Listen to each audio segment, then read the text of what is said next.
Umpama putus tali tempat bergantung, terbang tanah tempat berpijak. Begitulah gambaran hidup adik Wan Omar Amrisa bin Wan Ayub Shah, pelajar tingkatan 5 di Sekolah Menengah Kebangsaan Jerantut Pahang. Menjadi anak yatim seawal usia 11 tahun, ketika remaja lain sedang seronok menikmati kehidupan dan mendapat sentuhan kasih sayang ibu bapa, adik Omar terpaksa bekerja di ladang sawit untuk menyara kehidupannya. Jadi arwah ayah saya meninggal masa saya umur 11 tahun. So, saya tinggal dengan atuk saya dan nenek saya lah. Tak sangka ada dapat banyak sangat penyakit macam tu kan. Sebab saya tengok dia daripada luar memang sihat. Kalau nak cakap rindu tu memang tak boleh nak cakap lah. Memang rindu sangat. Mak dengan ayah saya bercerai. Lepas dia bercerai dalam 2-3 minggu macam tu, saya dah tak jumpa dah mak saya. Start pada tu saya mula duduk dengan arwah ayah sebelum arwah ayah saya tinggal. Lepas tu mak saya, dia walau baik buruk pun memang itulah mak saya. Jumpa ke tak jumpa memang kalau saya jumpa dia pun saya ampunkan dosa dia. Kalau dia buat apa saya kan.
Semasa saya di tingkatan 2, iaitu pada tahun 2011, boleh katakan tahun yang paling saya tak minat lah.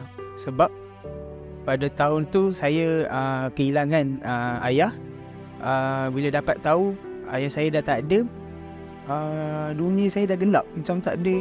Lepas ni tak ada alat tuju dah, kosong. Saya merupakan salah seorang anak yatim pada umur 13 tahun. Ayah saya meninggal dunia pada bulan Mac. Masa itu saya baru form 1. Lepas tu tak ada ayah, mak yang jaga saya. Pada masa itu saya sangat sedih dan sentiasa menangis atas pemergian bapa kesayangan saya. Saya jadi pelajar prihatin sebab kehilangan seorang ibu. So bila kehilangan ibu tu, perasaan tu lain lah. Bila kita tak ada mak kita kan, orang yang selalu ada dengan kita tiba-tiba tak ada. Sebelum ni kita nak pergi sekolah pun semua mak stoking kat mana. Tapi benda tu buat saya terkesan sangat sebab sebelum arwah mak tu tak ada, dia pernah tegur lah. Maksudnya macam, awak ni semua nak tanya, nanti kalau mak tak ada macam mana? Maksudnya benda tu bagi kesan kat saya, oh maksudnya punya rasa bila benda tu kena cari sendiri tapi mak tak ada. Result saya boleh katakan hampir semua subjek fail. And then pada masa itulah saya jumpa dengan cikgu kaunseling saya, Cikgu Kasmani. time itulah beliau mengenalkan dengan program Perhati. So bermula situlah perkembangan akademik saya mula naik semula. Akhirnya saya dapat segulung ijazah dengan kelulusan 3.94 ataupun first class degree, dan kini saya telah bekerja sebagai seorang pegawai digital di University College of Yayasan Pahang. So bila pergi sekolah ada program Perhati, dan cikgu bimbing kita masa saya sekolah, cikgu Nur Hayani yang bimbing saya. Maksudnya dia lah cikgu yang bagi semangat balik. Walaupun tak ada mak, saya ada tempat untuk meluah apa yang saya rasa. Maksudnya bila saya balik sekolah saya rasa penat, saya ada tempat nak luah perasaan saya. Dalam kata lain, dia adalah kakak yang rapat dengan saya. Sejujurnya lepas habis SPM saya tak pernah terfikir pun nak sambung belajar. Tapi tiba-tiba ada panggilan tingkatan 6. Maksudnya kat situ siapa yang tolong kan? Cikgu Nur Hayani yang menghentikan saya masuk tingkatan 6 dalam keadaan yang saya rasa macam saya dah tak nak sambung belajar.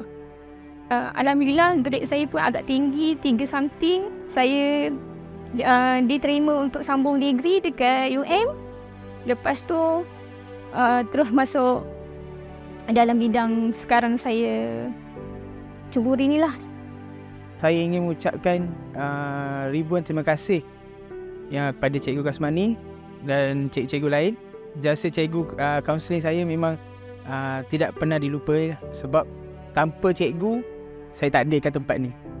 So terima kasih cikgu.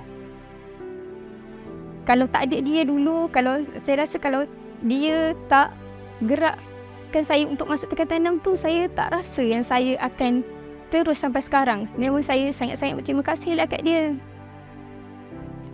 Terima kasih Cikgu Fadilah sebab jaga saya daripada Form 1, Form 2, Form 3 sampai ke Form 5. Degil macam mana pun cikgu stay lagi nak jaga saya, tak nak buang. Terima kasih saya sangat banyak-banyak. Memang saya hargai. Jadi fungsi kita sebagai koordinator Perhati ini menjadikan dia sebagai ayah gantian lah. Mana untuk membantu mewujudkan psikologi support pada dia lah. Jadi saya sentiasa membantu menanya khabar dia hari-hari dari segi pembelajaran dia, dan dia rasa ada orang care lah kepada dia.